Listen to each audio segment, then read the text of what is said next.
अध्याय 7 आत्म परिचय एक गीत। इसके रचयिता हैं हरिवंश राय बच्चन, जो प्रसिद्ध फिल्म अभिनेता अमिताभ बच्चन के पिता हैं। इनका जन्म 27 नवंबर सन 1907 को इलाहाबाद के पास प्रतापगढ़ जिले के पट्टी गांव में हुआ था और इनकी मृत्यु 18 जनवरी सन 2003 को मुंबई में हुई थी।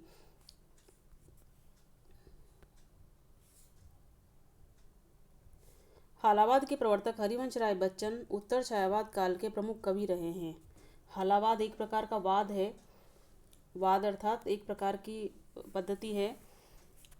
जिस प्रकार से मदिरा पीकर जीवन की कठिनाइयों से मुक्ति का मार्ग लोग खोजते हैं, उसी प्रकार से हालावाद में हाला अर्थात जीवन को आनंद और मस्ती से जीने का भाव। तो इस वाद के प्रवर्तक हरिवंश राय बच्चन रहे हैं और उत्तर छायावाद काल के प्रमुख कवि हैं। छायावाद जो है 1918 से 1936 ईस्वी तक का काल रहा है। तो उत्तर छायावाद अर्थात छायावाद जब पूर्णता की ओर था 1935-36 के आसपास, उस समय के प्रमुख कवि रहे हैं। वे अपनी काव्य यात्रा के प्रारंभिक दौर में मध्ययुगीन फारसी कवि उमर खय्याम के जीवन दर्शन से बहुत प्रभावित रहे। काव्य यात्रा का प्रारंभिक दौर अर्थात जब इन्होंने काव्य रचनाएं करना प्रारंभ किया था, उस समय की बात है कि मध्ययुगीन फारसी कवि अर्थात जैसे हिंदी में साहित्यकार होते हैं, उसी प्रकार फारसी भाषा में के साहित्यकार हैं उमर खय्याम। इनके जीवन दर्शन से ये बहुत प्रभावित रहे। उमर खय्याम का जीवन दर्शन आधारित था खाओ पियो मौज करो और आराम पसंद जीवन जियो। तो उसी जीवन दर्शन से प्रभावित रहे। उमर खय्याम की रुबाइयों से प्रेरित उनकी प्रसिद्ध कृति मधुशाला को कवि मंच पर जबरदस्त लोकप्रियता मिली। 1935 में लिखी गई थी मधुशाला कृति। तो उमर खय्याम की रुबाइयाँ, तो जिस प्रकार तुलसीदास जी चौपाई छंद लिखे हैं, कबीरदास जी ने दोहे लिखे हैं, उसी प्रकार से उमर खय्याम ने रुबाइयाँ एक छंद है वो लिखा था और 12वीं सदी में वो बहुत प्रसिद्ध रहा ईरान में। और इनका जन्म भी ईरान में ही हुआ था, मृत्यु भी ईरान में हुई उमर खय्याम की। रुबाई एक प्रकार का छंद है उर्दू व फारसी का। तो इसमें 4 चरण होते हैं। पहला, दूसरा और चौथा समतुकांत होता है, अर्थात उनका अंतिम जो वर्ण होता है वो एक जैसा होता है, लेकिन तीसरा जो चरण होता है वो भिन्न तुकांत होता है। हम जब आत्मपरिचय कविता पढ़ेंगे तो हमें रुबाई छंद आराम से समझ में आ जाएगा। कवि की विलक्षण प्रतिभा इश्क, मोहब्बत, पीड़ा जैसी रुमानियत से भरी हुई थी। रुमानियत अर्थात रोमांचकारी भावों से भरी हुई थी। वे परस्पर झगड़ने के बजाय प्यार को महत्व देते थे, अर्थात जीवन की क्षणभंगुरता को समझते हुए जीवन को प्यार से जीना चाहिए, इस बात को महत्व देते थे। और लड़ाई झगड़े में जीवन न बीत जाए, इस बात का ध्यान रखते थे। उनकी प्रमुख काव्य रचनाएं हैं मधुशाला, मधुबाला, मधुकलश, निशा निमंत्रण, एकांत संगीत, आकुल अंतर, मिलन यामिनी, सतरंगिनी, आरती और अंगारे, नए पुराने झरोके तथा टूटी फूटी कड़िया, ये इनकी काव्य रचनाएं हैं। और इनके 4 आत्मकथा खंड हैं। क्या भूलूं क्या याद करूं पहला खंड, नीड़ का निर्माण फिर दूसरा खंड, बसेरे से दूर तीसरा खंड तथा 10 द्वार से सोपान तक। इस प्रकार से 4 खंडों में इन्होंने अपनी आत्मकथा लिखी है। इनके द्वारा लिखित प्रवासी की डायरी तथा अनुवाद ग्रंथ हैमलेट, जनगीता और मैकबेथ भी लोकप्रिय रहे हैं। ये अंग्रेजी के ग्रंथ हैं शेक्सपियर के, उसका इन्होंने हिंदी में अनुवाद किया है। यहाँ संग्रहित उनकी कविता आत्मपरिचय अपनी अस्मिता, अपनी पहचान का बोध कराती है। सुख दुख को समभाव से स्वीकारते हुए जग जीवन से जुड़े रहकर जीने में ही आनंद है। कवि स्नेह सुरा का पान करके अपनी मस्ती में जीवन गान गाता है। संसार की मौजों में मस्त भाव से बहना कवि को भाता है। अपनी मस्ती में वह नित नए जग का निर्माण करता है। दीवानगी का आलम यह है कि उसे अपने रुदन में भी नए राग, नए छंद का आभास होता है। जो अपने आप को पूरी तरह पहचान लेता है, उसके लिए यहाँ वहाँ सर्वत्र मस्ती ही मस्ती है। अर्थात कवि का संदेश है कि जीवन मस्ती भरा ही होना चाहिए और संसार में सुख भी हैं, दुख भी हैं, दोनों को हमें समान भाव से स्वीकार कर लेना चाहिए। कविता आत्मपरिचय। आत्मपरिचय कविता लक्षणा शब्द शक्ति से युक्त है और रूपक अलंकार का इसमें बहुतायत से प्रयोग किया गया है। और शायद ये कविता उनकी पहली पत्नी श्यामा बच्चन के देहांत के बाद लिखी गई थी, इसीलिए इसमें इसी प्रकार के भावों को महत्व दिया है। मैं जग जीवन का भार लिए फिरता हूँ। जग जीवन अर्थात इस सांसारिक जीवन का भार लिए फिरता हूँ, फिर भी जीवन में प्यार लिए फिरता हूँ। कर दिया किसी ने झंकृत जिनको छूकर, मैं सांसों के दो तार लिए फिरता हूँ। जैसा कि हमने ऊपर पढ़ा था रुबाइयाँ छंद, हम इसको देख लेते हैं कि ये रुबाई छंद में है या नहीं। इसमें प्रथम पंक्ति में अंतिम जो वर्ण है वो हूँ, द्वितीय पंक्ति में भी हूँ, तृतीय में है छूकर अर्थात अ की ध्वनि है पीछे, और चौथी पंक्ति में है हूँ। तो पहली, दूसरी और चौथी, पहली, दूसरी, चौथी पंक्ति समतुकांत है और तीसरी पंक्ति भिन्न है। ये रुबाई छंद की विशेषता है। 4 पंक्तियों का छंद होता है, 4 चरण का छंद होता है, जिसमें पहला, दूसरा और चौथा चरण समतुकांत होता है, अर्थात उसका अंतिम वर्ण समान होता है, उसकी ध्वनि समान होती है। और तीसरा जो चरण होता है वो भिन्न तुकांत होता है, उसका तुकांत बाकी के 3 से नहीं मिलता है। भावार्थ समझ लेते हैं। मैं जग जीवन का भार लिए फिरता हूँ। जग जीवन में अनुप्रास अलंकार है। भार लिए फिरने का अर्थ है कि मैं इस सांसारिक जीवन का उत्तरदायित्व निभाता हूँ, जिम्मेदारी को निभाता हूँ, भार लिए फिरता हूँ। फिर भी जीवन में प्यार लिए फिरता हूँ, लेकिन फिर भी मैं सबके लिए समान रूप से प्रेम और स्नेह का भाव रखता हूँ। मैं दूसरों के प्रति द्वेष, दुख का भाव नहीं रखता हूँ। कर दिया किसी ने झंकृत जिनको छूकर, मैं सांसों के 2 तार लिए फिरता हूँ। कवि ने जीवन की तुलना वीणा से या सितार से की है, जिसमें तार होते हैं। जब हम तारों को छेड़ते हैं तो उसमें से संगीत उत्पन्न होता है। इसी प्रकार से हमारे हृदय को यदि कोई छूकर निकलता है, हमारी भावनाओं को कोई स्पर्श करता है, तो उस हमारा जीवन संगीतमय हो जाता है। तो कवि कह रहे हैं कि किसी प्रेमी ने मेरे हृदय को छूकर और मेरे जीवन को झंकृत कर दिया है। मैं सांसों के 2 तार लिए फिरता हूँ। तो जिस प्रकार से वीणा के तार आवश्यक होते हैं, उसी प्रकार से इस जीवन में सांसें जरूरी होती है। तो सांसों रूपी 2 तार को मैं लिए फिरता हूँ। और इसका एक और अर्थ हम देख सकते हैं जीवन के संदर्भ में कि सांसों के 2 तार से तात्पर्य है सुख और दुख दोनों को लिए फिरता हूँ, अर्थात मैं दोनों को समान भाव से देखता हूँ। सांसों के तार में रूपक अलंकार है और माधुर्य गुण है पूरे ही पद में। अगला पद है मैं स्नेह सुरा का पान किया करता हूँ, मैं कभी न जग का ध्यान किया करता हूँ। जग पूछ रहा उनको जो जग की गाते, मैं अपने मन का गान किया करता हूँ। मैं स्नेह सुरा का पान किया करता हूँ, अर्थात मैं प्रेम रूपी अमृत का पान किया करता हूँ, अर्थात आनंद लेता हूँ। प्रेम रूपी अमृत का आनंद लेता हूँ। मैं कभी न जग का ध्यान किया करता हूँ। जग का ध्यान अर्थात मैं सांसारिक बातों की परवाह नहीं करता हूँ, मैं उनकी ओर अपना ध्यान नहीं देता हूँ। जग पूछ रहा उनको जो जग की गाते, जग अर्थात संसार, ये संसार या संसार के लोग उन्हीं की प्रशंसा करते। पूछ रहा अर्थात पूछने का तात्पर्य है प्रशंसा करना, महत्व देना। जो जग की गाते अर्थात सांसारिक बातों की में हाँ मिलाना, किसी के कहे हुए की हाँ में हाँ मिलाना। किंतु मैं अपने मन का गान किया करता हूँ। मैं तो अपने मन को सुख देने वाले विचार या भावनाएं या शब्द ही अपनी कविताओं में लिखता हूँ। तो ये जो जग है ये उसी की प्रशंसा करता है जो उनकी हाँ में हाँ मिलाते हैं। वही कवि संसार में प्रशंसनीय होते हैं जो दूसरों को खुश करने वाली कविताएं लिखते हैं। लेकिन मैं तो अपने मन को सुख देने वाले विचार ही कविताओं में लिखता हूँ। यहाँ पर स्नेह सुरा में रूपक अलंकार है और लक्षणा शब्द शक्ति है।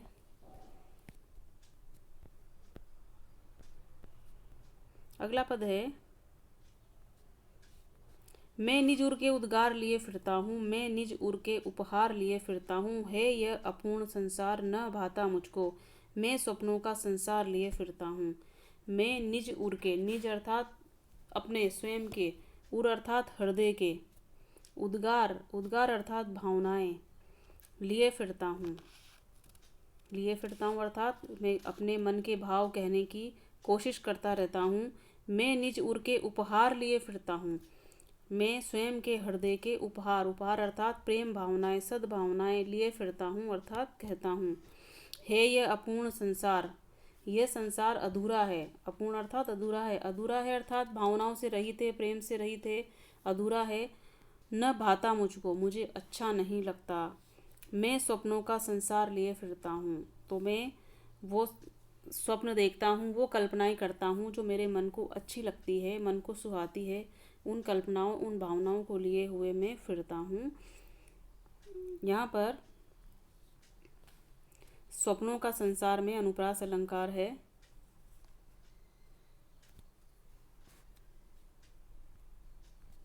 अगला पद है,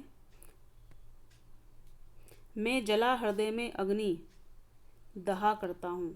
जला हृदय में अग्नि अर्थात मैं अपने हृदय में सांसारिक दुखों से त्रस्त अपना मन लिए फिरता हूँ। दहा करता हूँ अर्थात दुखी रहता हूँ या दुखी होते हुए या सहन करते हुए जीता हूँ। सुख दुख दोनों में मग्न रहा करता हूँ। मुझे सुख और दुख दोनों ही प्रिय हैं। मैं दोनों से ही प्रभावित नहीं होता अर्थात दोनों से अप्रभावित रहता हूँ। मग्न रहने का अर्थ है जिस व्यक्ति पर किसी भी बात का प्रभाव ना हो तो उसे कहते हैं मग्न रहना। जग भव सागर तरने को नाव बनाए। इस संसार के लोग, भव रूपी सागर, संसार रूपी सागर, यहाँ रूपक अलंकार है, इससे तरने को अर्थात इससे उद्धार पाने के लिए नाव बनाए अर्थात पुण्य कर्म करते हैं। मैं मन मौजों पर मस्त बहा करता हूँ, किंतु मैं तो अपने मन की मस्ती में, मन की मस्ती की लहरों पे मस्त बहा करता हूँ अर्थात आनंदित रहता हूँ। तो मैं सांसारिक दुखों की, सुखों की परवाह नहीं करता हूँ। मैं अपने आप में ही मस्त रहा करता हूँ। मैं जला हृदय में अग्नि में यहाँ तात्पर्य है प्रेम की जो जलन है वो हृदय में रखते हुए भी दहा करता हूँ, उसको सहन करते हुए भी सुख और दुख दोनों में मग्न रहा करता हूँ। भवसागर में यहाँ पर रूपक अलंकार है। अगला पद है, मैं यौवन का उन्माद लिए फिरता हूँ। उन्मादों में अवसाद लिए फिरता हूँ, जो मुझको बाहर हंसा रुलाती भीतर में हाय किसी की याद लिए फिरता हूँ। यौवन का उन्माद से तात्पर्य है कि मैं अपने जवानी की उन्माद, उन्माद अर्थात मस्ती, नशा, पागलपन लिए फिरता हूँ अर्थात घूमता रहता हूँ। उन्मादों में अवसाद लिए फिरता हूँ। उन्मादों में अवसाद विरोधाभास अलंकार है, क्योंकि उन्माद से अर्थ होता है पागलपन, मस्ती या नशा, और अवसाद का अर्थ होता है निराशा या दुख। तो जो स्वयं मस्त रहता है, नशे में रहता है, उसे कोई दुख नहीं होता, उसे दुख महसूस होता ही नहीं है, लेकिन फिर भी उन्मादों में अवसाद लिए फिरता हूँ कवि ने कहा है, इसलिए यहाँ पर विरोधाभास अलंकार है। और इसका तात्पर्य है मैं अपने दीवानेपन में या दीवानगी में जो उत्साह होता है उस उत्साह में अपने हृदय की निराशा या वेदना को भूल जाता हूँ, साथ लिए फिरता हूँ। जो मुझको बाहर हंसा रुलाती भीतर, मेरे हृदय की जो वेदनाएं हैं, जो मुझे मन ही मन रुलाती है अर्थात मेरे मन को व्याकुल करती है, उनको मैं अंदर ही रखता हूँ और बाहर से मैं हंसता रहता हूँ अर्थात प्रसन्न दिखाई देता हूँ। मैं हाय किसी की याद लिए फिरता हूँ। मैं किसी अज्ञात प्रेमी की या अपनी पूर्व पत्नी जिनका देहांत हो गया था की याद लिए फिरता हूँ। अपने मन में उनकी यादों को लेकर फिरता हूँ अर्थात घूमता हूँ। तो ये जो याद है मुझे वैसे तो हंसने को विवश करती है, हंसते रहने को, लेकिन फिर भी अंदर ही अंदर मेरे अंदर उस वेदना भरी होती है, उस प्रेमी की याद छिपी होती है जो मुझे भीतर ही भीतर व्याकुल करती है अर्थात रुलाती है। यहाँ पर छायावादी रहस्यवाद इस पद में दिखाई देता है। अज्ञात के प्रति जो कुछ भी कहा जाता है वो रहस्यवाद कहा जाता है, इसलिए यहाँ पर छायावादी रहस्यवाद इस पद में दिखाई देता है।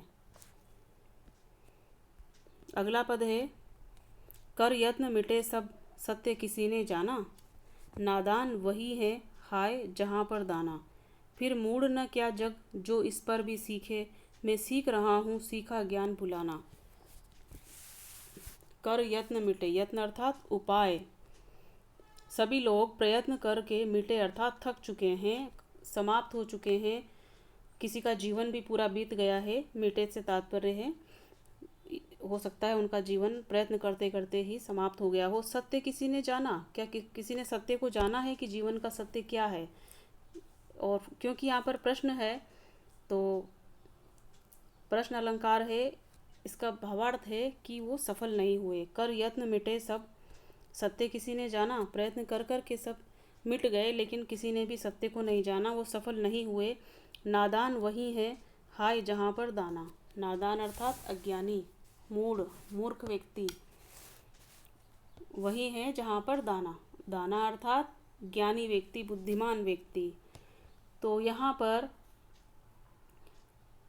जो अपने आप को ज्ञान संपन्न समझते हैं वो ही वास्तव में अज्ञानी है। नादान वही है हाय जहाँ पर दाना। जो अपने आप को बुद्धिमान समझते हैं वही नादान है, वही अज्ञानी है, मूर्ख हैं। फिर मूढ़ न क्या जग जो इस पर भी सीखे। तो क्या यह संसार मूढ़ नहीं है, मूर्ख नहीं है, जो इतने पर भी नहीं सीख पा रहा है, अर्थात दूसरों को देखकर भी जो नहीं सीख पा रहा है। मैं सीख रहा हूँ सीखा ज्ञान भुलाना। मैं पुरानी बातों को जो मैं सीख चुका हूँ, अब तक जो मैंने सीखा है उसको भुलाने की चेष्टा कर रहा हूँ। यहाँ पर सीखा ज्ञान भुलाना से तात्पर्य है कि सांसारिक ज्ञान में फंसकर जो मैं सत्य को नहीं जान पाया हूँ, तो अब मैं उस सांसारिक ज्ञान को भुला रहा हूँ और नया कुछ साक्षात्कार करना चाहता हूँ। मैं और जग और, कहाँ का नाता। मैं बना बना कितने जग रोज मिटाता। जग जिस पृथ्वी पर जोड़ा करता वैभव, मैं प्रतिपग से उस पृथ्वी को ठुकराता। यहाँ पर 3 बार और शब्द आया है। तो और से तात्पर्य है, पहला और है मैं अलग हूँ। और से तात्पर्य अलग। और जग और से दूसरा और से तात्पर्य तथा।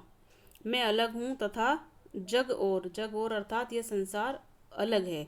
तो 2 बार जो और है इसका अर्थ है अलग, और बीच वाला जो और है इसका अर्थ है तथा। मैं अलग हूँ तथा यह संसार अलग है। कहाँ का नाता, तो हम में कौन सा संबंध हुआ। इस संसार में और मुझ में किसी भी प्रकार का कोई संबंध नहीं है। कहाँ का नाता, किसी भी प्रकार का संबंध नहीं है। यहाँ पर और शब्द आया है 3 बार और इसके 2 भिन्न अर्थ निकल रहे हैं, इसलिए यमक अलंकार है। और शब्द के कारण यहाँ पर यमक अलंकार है। मैं बना बना कितने जग रोज मिटाता। बना बना पुनरुक्ति प्रकाश अलंकार, क्योंकि एक ही जैसे शब्द यदि उनकी पुनरुक्ति होती है, अलग अलग 2 बार आते हैं या ज़्यादा बार आते हैं, लेकिन उनका प्रत्येक बार अर्थ वही रहता है, तो पुनरुक्ति प्रकाश अलंकार होता है। मैं बना बना कितने जग रोज मिटाता। मैं रोज बना बना कर जग मिटाता हूँ। जग मिटाने से तात्पर्य है त्याग देता हूँ, कल्पनाएं करता हूँ। मैं अपने मन में नए नए संसार को रचता रहता हूँ। मैं बना बना कितने जग, कितने ही संसार को मैं अपने मन में रचता रहता हूँ। रोज मिटाता अर्थात रोज उनको त्याग देता हूँ, भुला देता हूँ। जग जिस पृथ्वी पर जोड़ा करता वैभव। ये संसार के लोग जिस पृथ्वी पर, यहाँ संसार में रहते हुए जो वैभव धन संपत्ति को जोड़ते हैं अर्थात इकट्ठा करते रहते हैं, मैं प्रतिपग से उस पृथ्वी को ठुकराता हूँ। ऐसे सांसारिक जीवन को मैं ठोकर मारता हूँ अर्थात उसको मैं छोड़ देता हूँ। प्रतिपग में अनुप्रास अलंकार है। प्रतिपग अनुप्रास अलंकार।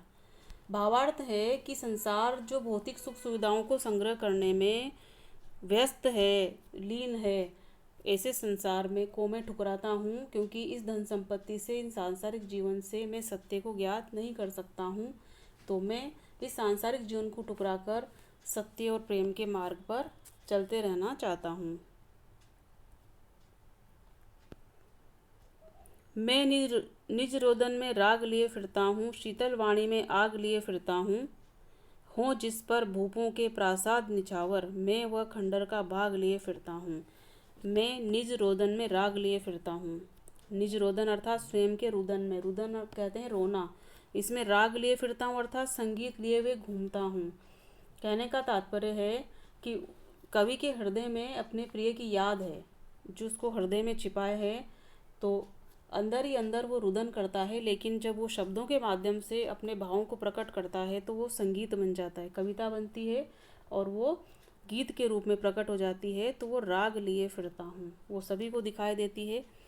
शीतल वाणी में आग लिए फिरता हूँ, मेरे शब्द जो होते हैं वो दूसरे लोगों को सुनने में बहुत अच्छे प्रतीत होते हैं। शीतल वाणी से तात्पर्य है सुनने में मधुर लगने वाली वाणी या कविता या उसके बोल।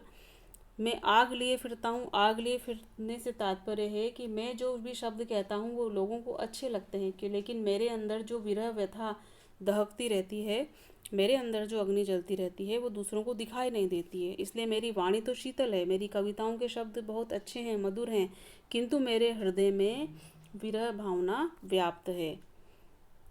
हो जिस पर भूपों के प्रासाद निछावर, भूपों अर्थात राजाओं के, प्रासाद अर्थात महल, निछावर अर्थात न्योछावर हों, मैं वह खंडर का भाग लिए फिरता हूँ।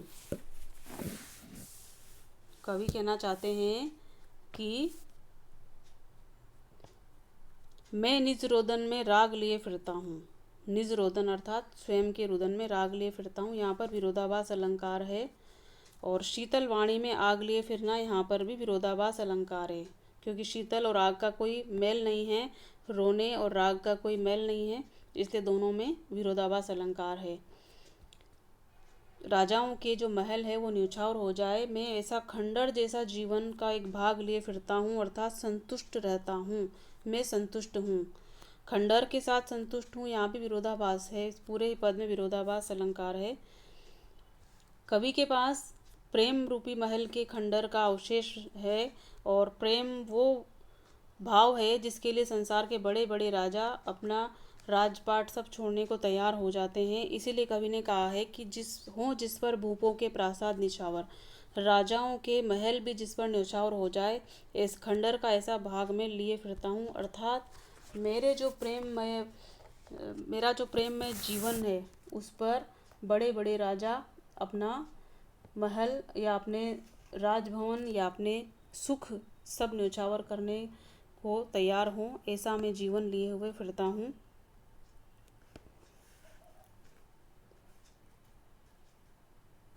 अर्थात कवि कहना चाहते हैं कि मैं अपने खंडर जैसे जीवन से संतुष्ट हूँ और अपनी इस वेदना युक्त जीवन के सामने मैं राजाओं के महलों को या राजभवनों के सुख को भी तुच्छ समझता हूँ। मैं रोया इसको तुम कहते हो गाना,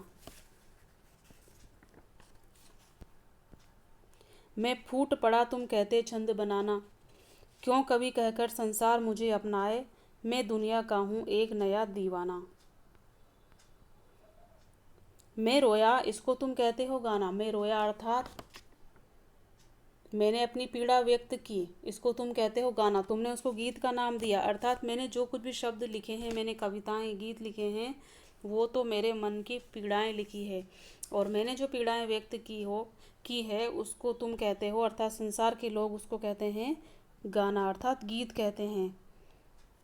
मैं फूट पड़ा तुम कहते छंद बनाना, मैं फूट पड़ा अर्थात मैंने मन की वेदना प्रकट की, अर्थात मैंने अपनी भावनाएं व्यक्त की। तुम कहते हो छंद बनाना, तो तुम लोग कहने लगे कि ये तो कविता रचने लग गया है।